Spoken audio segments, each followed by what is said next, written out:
इस समय मुखातिब हो रहे हैं, सुनवाते होने। और हम ये सोच करके गए थे, हम बड़ी विनम्रता से अपनी बात रखेंगे, तर्क रखेंगे कि सरकार से अगर चर्चा कर ली जाए बैठ करके तो ज़्यादा बेहतर है। बहरहाल वहाँ पहुँचने पर हमें श्री राहुल गांधी जी ने ये आग्रह किया कि यदि सरकार संसद में चर्चा के लिए तैयार हो जाती है नीट और उसके साथ संबंधित शिक्षा संबंधित विषयों को लेकर के, तो वो तुरंत अपना धरना समाप्त कर देंगे। मैंने ये बात उनसे एक मर्तबा नहीं 2-3 बार पूछी। उसके उपरांत मेरे हमरा केंद्रीय गृह सचिव थे, उन्होंने भी पूछा कि will you immediately and this धरना इफ यू गेट एश्योरेंस। बोले हाँ। फिर हमने थोड़ी सी मुशक्कत की, एक्सरसाइज की, सरकार के शीर्ष नेतृत्व से चर्चा हुई और हमें ये कहा गया कि आप सरकार की ओर से उनको आश्वासन दीजिए कि सरकार को कोई आपत्ति नहीं है, सरकार तैयार है संसद में चर्चा करने के लिए, नीट को लेकर के भी, उसके साथ संबंधित विषयों को लेकर के भी, जो आंदोलन है उसको लेकर के भी। हमने जब ये बात वहीं पर राहुल गांधी जी के आगे दोबारा रखी तो बोले कि साहब मुझे तो शिक्षा मंत्री का इस्तीफा भी चाहिए। तो हमने कहा साहब अभी कुछ ही क्षण पहले आपसे बार बार जब पूछा गया कि आपका क्या मुतालबा है तो आपने ये कहा था कि अगर मुझे ये आश्वासन दिया जाए कि संसद में कांग्रेस पार्टी को भारत सरकार चर्चा करने देगी या करने के लिए तैयार है तो मैं तुरंत ये धरना समाप्त कर दूंगा। लेकिन अब आप अपनी बात से हट रहे हैं। तो बोले साहब ये तो मेरी मर्जी है, मेरी मांगें बदल चुकी हैं। हमने कहा sir this is not fair, you are changing the goal post. बोले दिस इज माई विश। तो फिर हमने उनको विनम्रता से समझाने का प्रयास किया कि आप जैसे वरिष्ठ नेता को, जो नेता प्रतिपक्ष भी हैं, एलओपी भी हैं, ये शोभा नहीं देता कि कुछ ही क्षणों में आप अपनी बात से मुकर जाए। जब सरकार ये कह रही है कि संसद में चर्चा के लिए तैयार है, ना केवल इस विषय को लेकर बल्कि इस विषय के साथ संबंधित अन्य सभी विषयों को विस्तृत चर्चा के लिए तैयार है, तो बोले साहब नहीं, हम तो यहीं बैठेंगे, आप हमें उठा लीजिए। बोले साहब मैं तो आपसे चर्चा करने आया था बड़ी विनम्रता से, आपको उठाने का तो हमारा इरादा नहीं था, मैं तो सिर्फ आपसे ये अनुरोध करने आया था। लेकिन ऐसा लग रहा है कि आप शायद आप उस मूड में ही नहीं हैं कि आप कुछ वाया मीडिया या रास्ता निकाला जा सके।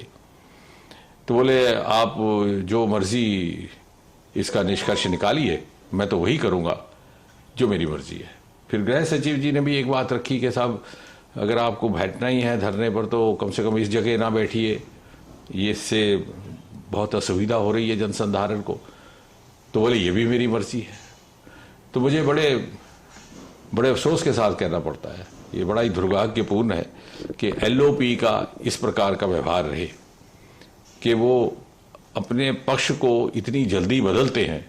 और इसका अर्थ ये हुआ कि वो कन्फ्लिक्ट के मूड में है, वो चाहते ही नहीं कि सरकार के साथ सहयोग करके जनहित के विषयों पर चर्चा की जाए या जनहित के विषयों को आगे बढ़ाया जाए। वो ये मन बना करके आए हैं कि कन्फ्रंटेशन हो, कन्फ्लिक्ट हो, मुझे कोई मुद्दा मिले।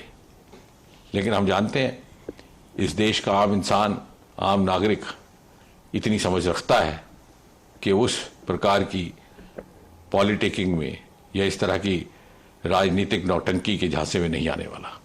और जहां तक सरकार का ताल्लुक है, आपको स्मरण होगा आज प्रातः ही प्रधानमंत्री जी ने बहुत स्पष्ट कहा है कि नीट और पेपर लीक इत्यादि विषयों के लेकर के जो लोग भी जिम्मेवार हैं उनके खिलाफ कड़ी से कड़ी कार्रवाई की जाएगी, की भी जा रही है। बहुत सारे लोग हिरासत में भी लिए गए हैं। ये एक ऐसा विषय है जिससे लगभग देश का हर प्रदेश मुतासिर हुआ है, प्रभावित हुआ है। और हम अपने बच्चों के साथ अन्याय नहीं होने देंगे, ना ही बर्दाश्त करेंगे।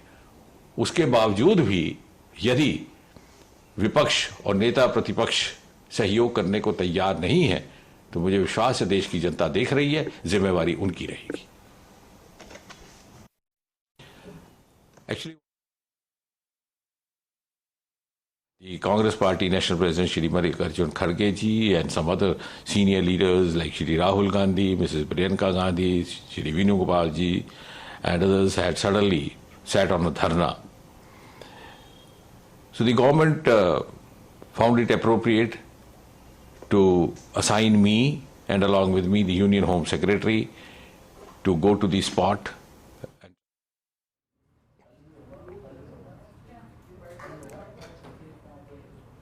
तो देखिए, केंद्रीय मंत्री जितेंद्र सिंह को आपने सुना, उन्होंने कहा कि वो पहुंचे थे, उन्होंने बात की थी, राहुल गांधी पहले मान गए थे, उनके साथ जो सांसद थे वो इस फीस पर इन शर्तों पर बात मान चुके थे और ये कह दिया था, लेकिन अचानक से फिर से उन्होंने अपनी शर्तों को बदल दिया और वो बातचीत करने के बाद उन्हें लगा कि वो शायद इस मसले को सुलझाने के मूड में ही नहीं है।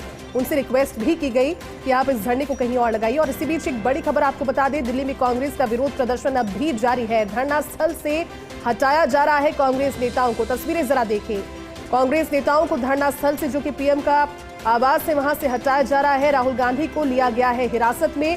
कांग्रेस नेताओं को बस में ले जाया जा रहा है पुलिस के द्वारा। अखिलेश यादव भी धरना स्थल पर पहुंचे और उन्हें भी पुलिस अभी लेकर गई है। तस्वीरें आपने देखी हैं।